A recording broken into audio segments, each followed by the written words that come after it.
بسم الله الرحمن الرحیم. منظور پښتون چې تاسو سره کومې خبرې وکړې، زه به هغه خواست کوم چې دا ځوانان د دوی دپاره بیل پنډال به دوی به ناستې مشران به دلته وي، خو چې دا کومه خبرې له موږ راغلي یو او دلته دا خبره وشوه، ډېر په تکلیف سره موږ تر دې ځای پورې راورسېدو. تکلیف څه ته وایي؟ اخر موږ 15 شهیدان ورکړه، 10 زخمیان دي، د دې نه به زیات تکلیف سامری او د هغې نه پس مرکزي او صوبایي حکومت ناست دی او بیا سیاسي پارټۍ ناستې دي او په هغې کې چې کوم دی نو مونږ دا خبره کړې ده چې 3 ورځې به پوره من دا جرګه چې کوم دی کېږي او دا به چې کوم دی سر ته رسي او دغه رنګ بېګا زمونږ یو جرګه پرون سهار وشوه، دویمه جرګه منظور پښتون دي سره دلته په جمرود کې وشوه او د هغې په نتیجه کې دا فیصله وشوه چې 3 واړه ورځې به په پوره من طریقه دا جرګه کېږي. لہذا زه دلته نوره خبره ځکه کول نه غواړم چې هغه به داسې نه چې هغه نور ملګري م راغلي، زه ټولو هغه ملګرو ته هرکلی وایم چې څوک راغلي دي، چې د هر ځای نه راغلي، د هرې پارټۍ راغلي دي، دا مونږ ټول شریک ملګري یو او دلته چې کوم دی په دې ځای کې ناست یو او دې کې شک نشته چې د دې جرګې منتظمین چې کوم دی نو هغه زمونږ مطلب چې پی ټي ایم دی او هغه منتظمین دي، خو ناس پکې ټول پښتانه دي او پښتنې جرګې دلته چې څومره راغلي دي، زه په خیر راغلیم ویم، د هوش او حواس نه به کار مخلو او په رښتیا خبره ده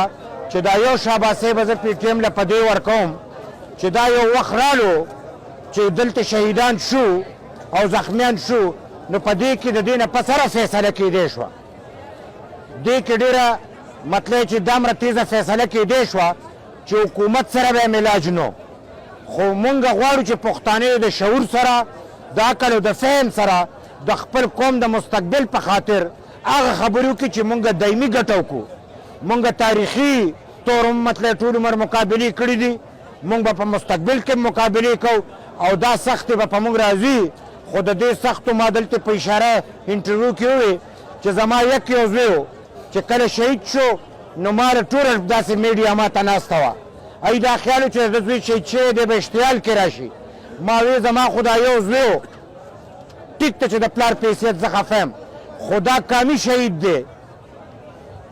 دا داسې نه چې دا د میا افتخار زوی شهید دی، که ما د دهشتګردو خلاف مقابله نه کوله زما زوی به نه شهید کېدو، چې ما مقابله کوله نو زما زوی شهید شو، لہذا دا خو زما یو زوی که 10 زامن وی ما په دې قوم قربان کړي، لہذا نه یریږو چې څومره کاڼې مات شي نو تېره شي، دوی چې نن په مونږ ګزار کړی دی کاڼې نور هم تېره شو، خدای د هغې ریزلټ راکړو، دی وی چې اوبه یریږي جرګه به نه شي، اوس حکومت په خپله وایي پوره من جرګه او 3 ورځې به ټیک ټاک وي او عقل یې کار شروع کړو، نو دا یوه خبره دی وکړه چې څوک جرګې له ځي د ده شناختي کارډ به هم ختمي او پاسپورټ به هم ختمي او دی دلته جرګه کې په اشارتن هم وکړه او محسن ناست و هغه وی چې ما ته په دغه باندې خبر رالو په میسج باندې په موبایل کې، ما ته وی چې شکر وباسئ چې موږ د نه شناختي کارډ غواړو، شکر وباسئ چې موږ د نه پاسپورټ غواړو، که سبا یې ته راکړې موږ د نه نه غواړو بیا به څه کې، بیا به دې کومه لارې، لہذا ښه په خپله طریقه دا ستا اختیار نه دی، انټیریر منسټر زما د خپل ټکسونو تنخواه اخلي، دی زمونږ نوکر دی، دی به هغه خبرې نه کوي چې زمونږ د احساساتو جذباتو خلاف نه پاسپورټ زمونږ نه شتی شي نه شناختي کارډ زمونږ نه شتی شي، مونږ له به ستا پلار هم راکوي چې نه یې راکوې نو قومي فیصله به وي چې ته په ما عیني لارې باندې قانوني لارې باندې زه مجبور یم چې غیر عیني او غیر قانوني لار خپل کړم، خو دا قصور به زما نه دا به ستا خپلي او سبا به بیا ته ارمان کې خو وخت به تېري، لہذا د عقل نه کار واله یو ځل بیا زه خپلو کشرانو ته ویم چې کوم زمونږ سره راغلي دي، کوم ځوانان دي چې کوم د دې منتظمین تاسو ته څه وایي په هغه خبره عمل وکړئ، هله به دا جرګه چلیږي چې مونږ د دوی سره کوآپریشن وکړو، مونږ هم په خپله دلته صرف د دې ورځې چې دوی وی راځئ به مونږ رالو، اوس د دوی نه هدایات الو چې سبا به څه کوو بله ورځ به څه کوو، هغه رنګذیري به کوو چې منتظمین مونږ ته څه دلته هدایات کوي د هغې په بنیاد به کوو، مونږ به جرګې کامیابولو کې خپل همت کوو، د دې سره ملګرتیا کوو چې جرګه په هېڅ قیمت خرابه نه شي. خدای دې چې کوم دی زموږ د پښتنو دا سختې ورځې ختمې کړي، خدای دې زموږ په وطن امن راولي، خدای دهشتګردي ختمه کړي او د دهشتګردۍ چې د هر چا په جامه کې دهشتګرد دی مونږ یې خلاف یو. په دهشتګردو کې ګوډ او بډ نشته چې د هر طرف نه دی مونږ بیا مقابله کوو. په خپله خاوره به دهشتګردي هم ختمو، نه د دوی اپریشن منو نه مذاکرات منو.